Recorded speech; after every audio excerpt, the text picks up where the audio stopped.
जय हिंद दोस्तों। तो कैसे हैं आप लोग। देखिए आज के इस वीडियो में हम लोग मादा जनन तंत्र को पढ़ने वाले हैं। यानी कि ये जो वीडियो होने वाला है वो क्लास 10th एंड 12th दोनों के लिए बहुत ही महत्वपूर्ण होने वाला है दोस्त, क्योंकि ये जो टॉपिक है ना उसको बोर्ड एग्जाम में 5 नंबर में पूछ लिए जाते हैं, ठीक ना। तो चलिए सबसे पहले हम लोग ये समझते हैं कि मादा जनन तंत्र आखिर में क्या होता है। तो हम आपके जानकारी के लिए बता दें कि मादा जनन तंत्र एक ऐसा तंत्र है, क्या एक ऐसा तंत्र जो जनन में सहायक होता है। क्या जो जनन में सहायक होता है उसी को हम लोग बोलते हैं मादा जनन तंत्र। यानी कह सकते हैं कि एक ऐसा तंत्र, मादा में उपस्थित एक ऐसा तंत्र जो जनन के लिए सहायक हो, उसी को हम लोग बोलते हैं मादा जनन तंत्र। समझ गए।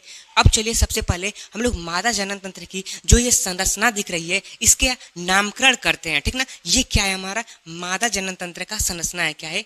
मादा जनन तंत्र की संरचना। क्या है? मादा जनन तंत्र की संरचना है, ठीक ना। अब इसका हम लोग क्या करते हैं, नामकरण करते हैं। यानी कि इसी प्रकार की कुछ संरचनाएं मादा में उपस्थित होती है, ठीक ना। और इसी संरचना को हम लोग क्या बोलते हैं, मादा जनन तंत्र। समझ गए। अब इसका नामकरण करते हैं। देखिए नामकरण करना बहुत ही सरल है दोस्त। सबसे पहले आप ये देखिए कि यहाँ पे गोल टाइप का संरचना दिख रहा है। ये है फर्स्ट एंड ये क्या है, सेकेंड है, ठीक ना। ये क्या है, फर्स्ट है एंड ये क्या है, सेकंड है। नहीं कह सकते हैं कि इसमें एक जोड़ी ये गोल अंडाकार संरचनाएं दिख रही है। क्या? एक जोड़ी अंडाकार संरचनाएं दिख रही है। तो ये जो अंडाकार संरचना है इसको हम लोग क्या बोलते हैं, अंडाशय। क्या बोलते हैं? अंडाशय। क्लियर हो गया। ये जो एक जोड़ी संरचना है अंडाकार है इसको क्या बोलते हैं, अंडाशय बोलते हैं, ठीक ना। ये जो अंडाशय, ये जो उंगली नुमा संरचना से जुड़ा है इसको हम लोग क्या बोलते हैं, इसको बोलते हैं फिम्बरी। क्या बोलते हैं? फिम्बरी, ठीक ना। फिम्बरी एंड ये फिम्बरी। देखिए सबसे पहले ये हमारा क्या है, फिंगर है, ठीक ना। ये हमारा क्या है, फिंगर है, इसको बोलेंगे फिम्बरी। फिम्बरी क्या पकड़ा हुआ है, मान लीजिए कि यहाँ पे ये जो हमारा उंगली है वो क्या पकड़ा है, यानी कि फिम्बरी क्या पकड़ा हुआ है, अंडाशय को पकड़ा हुआ है, ठीक ना। ये जो फिम्बरी है ये जहाँ खुला हुआ है यानी इस वाले भाग को हम लोग क्या बोलेंगे, इस वाले भाग को क्या बोलेंगे, अंडवाहिनियां। यानी कि ये जो संरचना दिख रही है कीप नुमा, ये कैसी संरचना है, कीप नुमा है। इसको हम लोग क्या बोलेंगे, इसको हम लोग बोलेंगे क्या, अंडवाहिनी। क्या बोलेंगे, अंडवाहिनी, ठीक ना। देखिए अब हम आपके जानकारी के लिए बता दें कि ये जो अंडवाहिनी होती है इसको एक और नाम से जानते हैं, फैलोपियर नलिका। किसके नाम से? फैलोपियर नलिका। क्लियर हो गया। अंडवाहिनी को ही फैलोपियर नलिका के नाम से जानते हैं। क्लियर।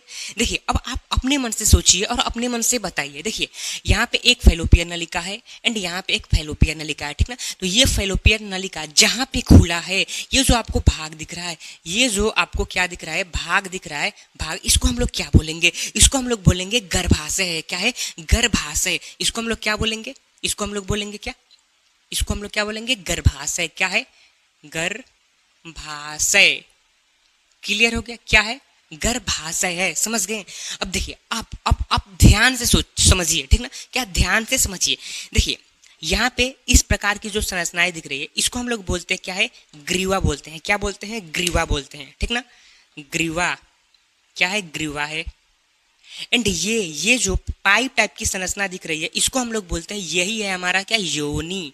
क्या है, योनि, यानी कि वजाइना। क्लियर हो गया। क्या हमने ये जो मादा जनन तंत्र था उसकी जो संरचना था उसका हम लोग ने क्या कर लिया, नामकरण कर लिया, ठीक ना। तो आपने सभी प्रकार के जो इसमें अंग सम्मिलित थे उनका नामकरण करना क्या कर लिया, सीख लिया, ठीक ना।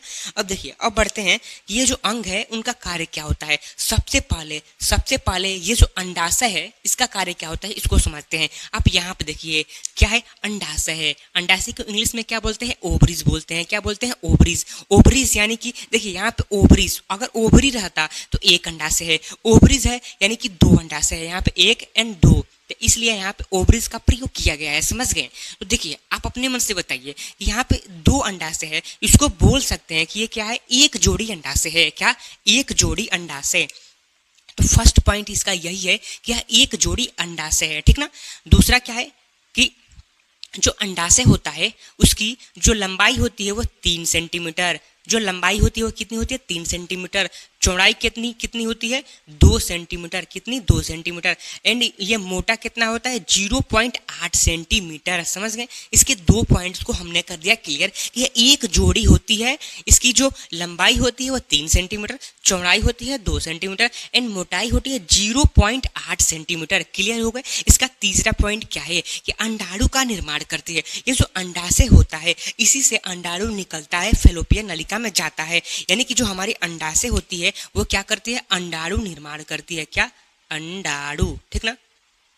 जिस प्रकार से वृषण शुक्राणु का निर्माण करता है उसी प्रकार से ये जो अंडाशय होती है वो अंडाणु का निर्माण करता है। अंडाणु क्या है? मादा युग्मक है। क्या? मादा युग्मक है। जिस प्रकार से जो शुक्राणु है वो क्या है नर युग्मक है, उसी प्रकार से ये जो अंडाणु है वो क्या है मादा युग्मक है। दोनों आपस में मिलते हैं तो क्या बनाता है जाइगोट बनता है, निषेचन होता है। समझ गए? क्लियर हो गया? देखिए इसका चौथा पॉइंट क्या है? ये हार्मोन का निर्माण करता है। क्या करता है? हार्मोन का निर्माण करता है। दो हार्मोन का निर्माण करता है, प्रोजेस्टेरोन एंड एस्ट्रोजन। ये जो एस्ट्रोजन होता है वो क्या करता है? एस्ट्रोजन होता है वो क्या करता है कि ये द्वितीयक गौण लैंगिक लक्षणों का निर्धारण करता है। द्वितीयक गौण लैंगिक लक्षण का निर्धारण क्या करता है? द्वितीय गौण लक्षण का निर्धारण करता है। ये क्या होता है? देखिए जो मादा का बाह्य जनांग होता है इसको हमने पढ़ा चुका है। तो जो मादा का बाह्य जनांग होता है उस पे बाल आने लगते हैं, उनकी जो कमर होती है वो क्या होती है फैलने लगती है। समझ गए? यही है क्या मादा का द्वितीय गौण लैंगिक लक्षण। ठीक ना? तो इन्हीं लक्षणों का ये जो एस्ट्रोजन होता है वो क्या करता है निर्धारण करना स्टार्ट कर देता है। समझ गए? ये जो प्रोजेस्टेरोन होती है इसका कार्य क्या होता है? ये क्या करता है भ्रूण को गर्भाशय की दीवार से जोड़ता है। क्या करता है? भ्रूण को क्या करता है? भ्रूण को गर्भाशय से जोड़ता है। क्या करता है? भ्रूण को गर्भाशय से जोड़ता है। क्लियर हो गया? हमने अंडाशय को अच्छी प्रकार से पढ़ लिया कि ये एक जोड़ी संरचना है, 3 सेंटीमीटर लंबा, 2 सेंटीमीटर चौड़ा, 0.8 सेंटीमीटर क्या होता है मोटा होता है। अंडाणु का निर्माण करता है। क्या करता है? अंडाणु का निर्माण करता है। अंडा यानी कि मादा युग्मक है। समझ गए? चौथा इसका पॉइंट क्या था? यह हार्मोन का निर्माण करता है। कौन कौन से हार्मोन का निर्माण करता है? Progesterone and oestrogen. एस्ट्रोजन क्या करता है? द्वितीय गौण लैंगिक लक्षण का निर्धारण करता है एंड प्रोजेस्टेरोन क्या करता है? भ्रूण को गर्भाशय से जोड़ता है। समझ गए? अंडाशय हो गया क्लियर। अब आते हैं अपने अंडवाहिनियां यानी कि फैलोपियन नलिका। देखिए सबसे पहले समझिए कि अगर मादा जनन तंत्र का मुख्य भाग है वो क्या है? अंडाशय है। क्यों? क्योंकि यह अंडाणु निर्माण कर रहा था। तो देखिए एक ऐसा भाग भी होता है जहां निषेचन की क्रिया संपन्न होती है। तो जब निषेचन की क्रिया संपन्न होगी तो वो जो हमारा भाग होगा वो भी क्या होगा? बहुत ही महत्वपूर्ण होगा दोस्त। तो उसी भाग को हम लोग क्या बोलते हैं? अंडवाहिनी। इसका जो अधिकांश भाग होता है क्या? इसका जो अधिकांश भाग होता है इसको हम लोग क्या बोलते हैं? फैलोपियन नलिका। क्या बोलते हैं? फैलोपियन नलिका। यानी कि हम डायरेक्ट कह सकते हैं कि जो अंडवाहिनी होती है उसी को हम लोग बोलते हैं फैलोपियन नलिका। या तो हम फैलोपियन नलिका बोले या तो अंडवाहिनी बोले, दोनों जो हमारी बात है वो क्या है? बराबर है। समझ गए? तो चलिए इसके कार्य को समझते हैं कि आखिर में ये करता क्या है। देखिए इसका कार्य बहुत ही निराला है। ठीक ना? सबसे पहले समझ लीजिए कि यह क्या है? कीप नुमा संरचना है। कैसा संरचना है? कीप नुमा संरचना है। दूसरा क्या है कि निषेचन की जो क्रिया होती है वो फैलोपियन नलिका में ही संपन्न होती है। दोस्त कोई आपसे डायरेक्ट क्वेश्चन कर देगा कि मादा जनन तंत्र में निषेचन की क्रिया कहाँ संपन्न होती है, तो आपको डायरेक्ट आंसर देना है किसमें? फैलोपियन नलिका या अंडवाहिनिया में। दोनों क्या है? एक ही है। ठीक ना? तो दोनों में से कोई आप एक आंसर दे सकते हैं। या समझ गए हम क्या कहना चाह रहे हैं। ठीक ना? अब आता है हमारा क्या? अब आता है हमारा तीसरा पॉइंट। तीसरा पॉइंट क्या है कि अंडाणु का पालन पोषण होता है। देखिए जब तक मान लीजिए यहाँ से ये जो अंडाशय है यहाँ से हमारा अंडाणु बाहर निकल गए। ठीक ना? बाहर निकल गए। ठीक, यहाँ से क्या हो रहा है? शुक्राणु जा रहा है। क्या? शुक्राणु जा रहा है। ठीक ना? क्या जा रहा है? शुक्राणु जा रहा है। ठीक ना? गर्भाशय से होते हुए जा रहा है। ठीक ना? तो आप अपने मन से बताइए कि ये जो अंडाणु ये फैलोपियन नलिका में घूम रहा है, ठीक ना, तो कब तक घूम रहा है? जब तक ये मतलब शुक्राणु से मिला नहीं है। क्या? जब तक ये शुक्राणु से मिला नहीं है, तो जब तक ये घूम रहा है तो इसको खाने के लिए, इसको घूमने के लिए, इसको रहने के लिए उसमें पालन पोषण की आवश्यकता तो होगी ना। क्या? पालन पोषण की आवश्यकता तो होगी ना। तो देखिए ये जो फैलोपियन नलिका होती है उसका यही कार्य होता है कि ये क्या करती है, अंडाणु का पालन पोषण करती है, ठीक ना, जब तक वो शुक्राणु से मिला नहीं होता है, जब तक कि निषेचन नहीं हुआ होता है। समझ गए? तीसरा हमारा क्या है, गर्भाशय। तीसरा क्या है, गर्भाशय। ये जो है वो मोस्ट इंपॉर्टेंट है दोस्त, गर्भाशय, क्योंकि गर्भाशय में ही जो हमारा भ्रूण होता है उसका परिवर्धन होता है, पालन होता है, पोषण होता है। 9 महीने तक हमारा जो बच्चा होता है वो उसी में रहता है। समझ गए? तो देखिए हम आपकी जानकारी के लिए बता दें कि ये क्या है, फैलोपियन नलिका है। कितनी है? 2 है। कितनी है? 2 है। तो ये जहाँ खुल रही है इसी भाग को हम लोग क्या बोलते हैं, गर्भाशय बोलते हैं, ठीक ना। गर्भाशय को इंग्लिश में क्या बोलते हैं, यूटेरस। क्या बोलते हैं, यूटेरस। समझ गए? देखिए गर्भाशय क्या होता है, यह उल्टे नाशपाती के आकार का होता है। कैसा होता है, उल्टे नाशपाती के आकार का। कैसा आकार होता है इसके, उल्टा नाशपाती के जैसा। समझ गए? जो लगभग 7 से 10 सेंटीमीटर लंबी, 7 से 10 सेंटीमीटर लंबी, 3 सेंटीमीटर मोटा एंड 5 सेंटीमीटर चौड़ा थैलीनुमा संरचना है। कैसा है, थैलीनुमा। थैलीनुमा क्यों है, देखिए जिस प्रकार से आप मार्केट जाते हैं तो क्या लेते हैं, झिल्ली लेते हैं। झिल्ली कैसा होता है, थैलीनुमा। उसमें आप क्या रखते हैं, उसमें सब्जी को रखते हैं। उसी प्रकार से जो गर्भाशय होता है वो थैलीनुमा संरचना है। उसमें क्या रहता है, हमारा क्या रहता है, भ्रूण रहता है। समझ गए? यही है मेन इसका प्रोसेस, ठीक ना। तो जो गर्भाशय होता है वो कैसा होता है, उल्टे नाशपाती के आकार का होता है, जो लगभग 7 से 10 सेंटीमीटर लंबा होता है, 3 सेंटीमीटर मोटा होता है एंड 5 सेंटीमीटर क्या होता है, चौड़ा होता है, ठीक ना। ये थैलीनुमा संरचना है। इसका दूसरा पॉइंट क्या है, यह भ्रूण का परिवर्धन। क्या? भ्रूण का परिवर्धन होता है। भ्रूण यहीं से बड़ा होता है, उसका भरण होता है, पोषण होता है, पालन होता है, पोषण होता है। सारी प्रोसेस जो भ्रूण का संपन्न होती है ना, वो होती है किसमें, गर्भाशय में। क्लियर हो गया? गर्भाशय क्या है, समझ गए। अब आते हैं अपना चौथा क्या है, योनि है, ठीक ना। ये क्या है, योनि है। योनि को इंग्लिश में क्या बोलते हैं, वजाइना। क्या बोलते हैं, वजाइना। समझ गए? योनि को इंग्लिश में क्या बोलते हैं, वजाइना। यही हमारा योनि वाला भाग। देखिए समझिए आप, मान लीजिए कि क्या, ये क्या है, घर है। क्या है, ये क्या है, एक घर है, ठीक ना। ठीक, यहाँ से भी बाउंड्री है, यहाँ से भी बाउंड्री है, ठीक, यहाँ से भी बाउंड्री है एंड यहाँ से भी बाउंड्री। ये क्या है, मेन गेट है। क्या है, मेन गेट है। समझ गए? तो देखिए अगर घर में जाना होगा तो आप कैसे जाएंगे, इस मेन गेट से जाएंगे, ठीक ना। घर से बाहर निकलना होगा तो किससे निकलेंगे, इसी मेन गेट से बाहर निकलेंगे, ठीक ना। किसी सामान को, कार को निकालना होगा इसी से निकालेंगे, कार को ले जाना होगा इसी से ले जाएंगे। मतलब सारी जो प्रोसेस होगी वो इसी से होगी। तो आप इसी को समझ लीजिए ना कि ये क्या योनि है दोस्त। क्या है, योनि है। योनि का कार्य क्या होता है, योनि का कार्य क्या होता है, सबसे पहले आप इसको समझिए, ठीक ना।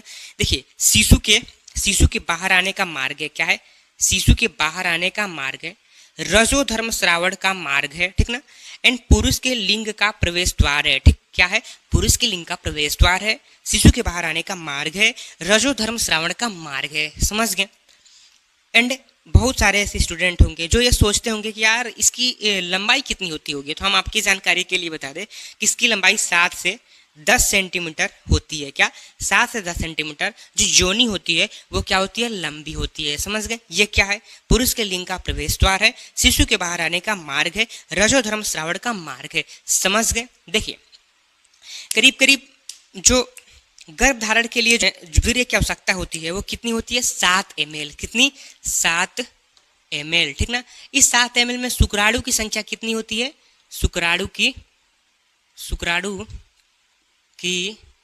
संख्या करीब करीब 20 से 30 लाख, ठीक ना, लाख। यानी कह सकते हैं कि 20 लाख से प्लस, मतलब 20 से जितना भी ज्यादा रहेगा उतना अच्छा रहेगा, ठीक ना। तो यही है हमारा क्या, मादा जनन तंत्र, ठीक ना, जिसको हमने एकदम सरल भाषा में दोस्त, एकदम सरल भाषा में फाइनल किया। देखिए ज्यादा आप ओवर नॉलेज लेने की प्रयास करेंगे तो आप ये भूल जाएंगे। क्या, आप ये भूल जाएंगे, ठीक ना। तो इतना ही आपके लिए अच्छा रहेगा। देखिए 2 पॉइंट और छूट रहा है। क्या, सहायक ग्रंथियां। जब भी आपको लिखने को आएगा ना तो ये जो हमारे 4 टॉपिक है इसके अलावा एक टॉपिक और बढ़ा देना है। क्या, एक टॉपिक और बढ़ा देना है। जैसे 5 नंबर पे यहाँ पे लिख देना है आपको क्या, सहायक ग्रंथियां। सहायक ग्रंथियां, ठीक ना। सहायक ग्रंथियां कौन कौन सी है? बार्थोलीन, क्या? बार्थोलीन, ठीक ना, बार्थोलीन, ठीक ना। ये क्या करता है? स्नेहक का कार्य करता है, स्नेहक का कार्य, समझ गए। दूसरा होता है पेरिनियल, क्या? पेरिनियल ग्रंथि, पेरिनियल ग्रंथि ये क्या करता है? क्या गंध स्राव को श्रावण करता है, समझ गए। तो इसके कार्य को देखिए, इन दोनों के कार्य को नहीं भी लिखेंगे तो चलेगा दोस्त, ठीक ना। तो ये था हमारा मादा जनन तंत्र। तो आपको ये वीडियो अगर अच्छा लगा होगा, आप इस वीडियो से एकदम सरल लैंग्वेज में सीखे होंगे, तो आप हमारे चैनल क्लास 10th वाले को और MK स्टडी सेंटर दोनों को सब्सक्राइब कर दीजिए दोस्त, इस प्रकार के वीडियो को देखने के लिए। तो धन्यवाद, मिलते अगले नए वीडियो।